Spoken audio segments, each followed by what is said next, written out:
జిల్లా అభివృద్ధి పనులపై మచిలీపట్నం పార్లమెంటు సభ్యులు బాలశౌరి అధికారులతో సమీక్ష సమావేశం నిర్వహించారు. మచిలీపట్నం ప్రాంత ప్రజల చిరకాల వాంఛ పోర్టు నిర్మాణ పనులు వేగంగా జరుగుతున్నాయని, ఇప్పటికీ 21% పనులు పూర్తయ్యాయని అధికారులు తెలిపారు. రానున్న 16 నెలల కాలంలో మొదటి పేజ్ పనులు పూర్తి చేస్తామన్నారు. ఇప్పటికీ కేంద్ర ప్రభుత్వం 3696 కోట్లను పోర్టు నిర్మాణానికి కేటాయించినట్లు తెలిపారు. బీపీసీఎల్ రిఫైనరీ ఏర్పాటుకు కేంద్రం అంగీకరించిందని చెప్పారు.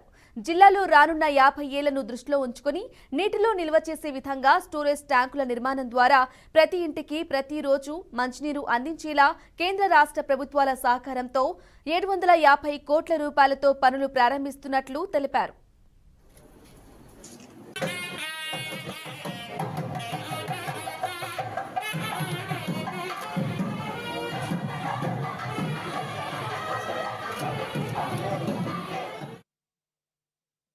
ఒక మంచి refinery factory, oil refinery factory ఆంధ్రాలో పెట్టడానికి దాదాపు ఒక 60,000 కోట్ల రూపాయల పైన వెచ్చించి పెట్టడానికి ప్రయత్నాలు జరుగుతూ ఉన్నాయి.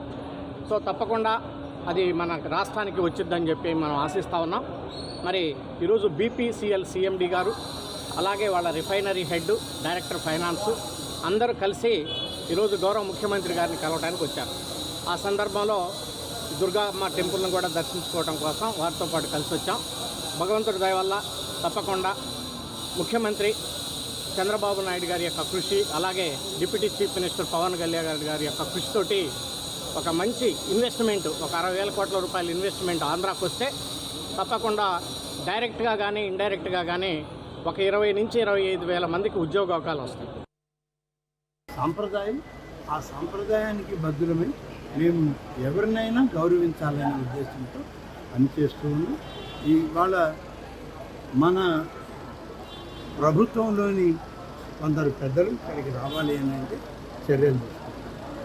నిన్న మన తెలుగు రాష్ట్రంలో భాగమైనటువంటి తెలంగాణ ప్రభుత్వం యొక్క ఉప ముఖ్యమంత్రి గారు, మంత్రులు, ఆ ప్రభుత్వంలో ఉన్నటువంటి ప్రధానమైన వ్యక్తులు ఇక్కడికి వచ్చినప్పుడు సమానమైన గౌరవం ఇవ్వాలి అనే ఉద్దేశంతో నిన్న వాళ్ళని కూడా గౌరవించి సాంప్రదాయబద్ధంగా అమ్మవారి ఆశీస్సులు, స్వామివారి ఆశీస్సులు ఇచ్చి పంపడం జరిగింది. కాబట్టి మన తెలుగు సాంప్రదాయం, హైందవ ధర్మం ప్రతి ఒక్కరిని గౌరవించాలి.